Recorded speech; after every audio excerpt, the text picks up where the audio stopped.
रामपुर गांव में मोतीलाल चिक्की वाला अपने दो जुड़वा बेटे राम और श्याम के साथ रहता था। मोतीलाल के हाथों बनी चिक्की आसपास के गांव में मशहूर थी। मोतीलाल के स्वर्गवास के बाद राम और श्याम ने चिक्की बेचने का काम जारी रखा था। ले लो चिक्की ले लो। कुछ महीनों बाद दोनों की शादी हो जाती है और अब वो अलग अलग अपनी अपनी गृहस्थी संभालने लगते हैं। मोतीलाल के गुजर जाने के बाद राम और श्याम के अलावा गांव में कुछ और विक्रेताओं ने भी चिक्की बेचना शुरू किया था, जिसकी वजह से अब राम और श्याम का धंधा मंदी में चल रहा था। श्याम, अब मैं शहर जाके अपना व्यापार बढ़ाने की सोच रहा हूँ। अब हमारे खर्चे बढ़ रहे हैं, आगे और बढ़ेंगे। तुम भी चलो मेरे साथ। नहीं भैया, मैं यही संतुष्ट हूँ। हमारे गांव का जमनलाल दुकानदार होलसेल में मेरी चिक्की ले रहा है।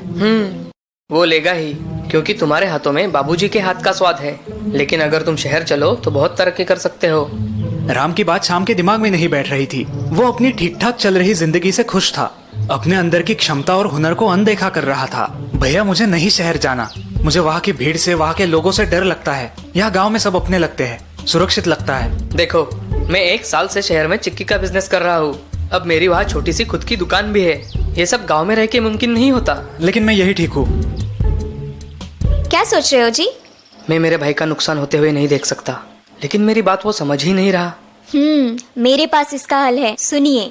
राम की पत्नी जानकी राम को एक तरकीब बताती है। उसका सुझाव सुन के राम की आंखों में चमक आ जाती है। एक दिन अचानक जमनलाल व्यापारी श्याम के घर आता है। अब मैं तुमसे चिक्की नहीं खरीद पाऊंगा। जमनलाल की बात सुन के श्याम चौंक जाता है। लेकिन क्यों सेठ जी? क्योंकि मुझे आधे भाव में चिक्कियाँ मिल रही है और स्वाद लगभग तुम्हारी चिक्की जैसा ही है। जमनलाल की बात सुन के श्याम और उसकी पत्नी को झटका लगता है। क्या मैं पूछ सकता हूँ कि आपको आधे भाव में चिक्कियाँ कौन दे रहा है? तुम्हारा भाई राम। जमनलाल के मुंह से राम का नाम सुनते ही श्याम दुखी हो जाता है। उसकी पत्नी कावेरी उसका धीरज बढ़ाती है। पता नहीं राम भैया ने ऐसा क्यों किया, उनका तो सब अच्छा चल रहा है। श्याम का दुख अब गुस्से में परिवर्तित होता है।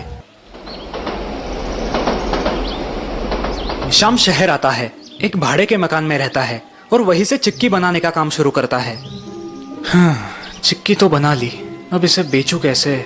मैं यहाँ किसी को जानता भी नहीं। खैर, अब शहर आया ही हूँ तो कुछ बना के ही गाँव जाऊंगा। अब शाम की असली कसौटी शुरू होती है।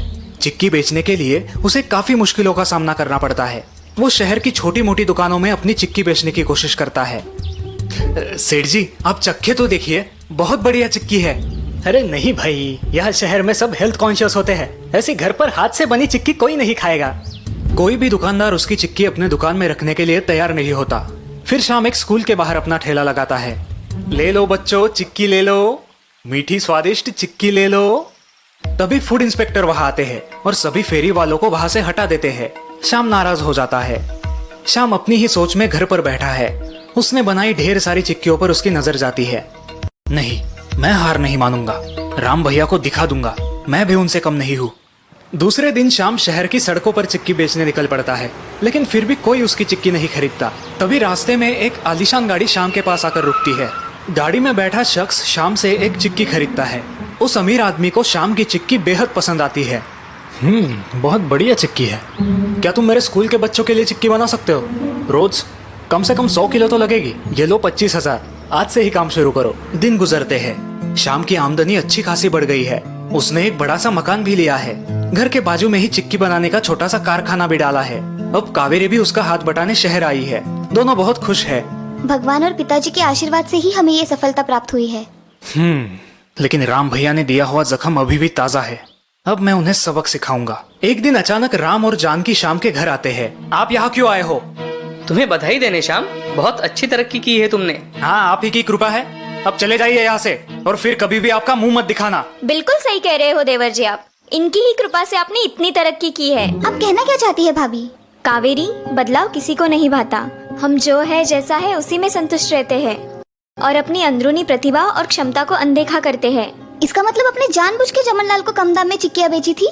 बिल्कुल सही पहचाना, क्योंकि देवर जी को जमनलाल के आधार की आदत हो गई थी और जमनलाल उन चिक्कियों को शहर में तिगुने दाम में बेच के मुनाफा कमा रहा था। भैया, मुझे माफ कीजिए, मैंने आपको गलत समझा। कोई बात नहीं श्याम, मुझे खुशी है कि तुमने आज इतनी तरक्की की है।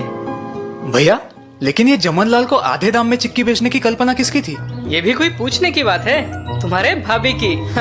हाय दैया, मैंने तो कुछ भी नहीं किया।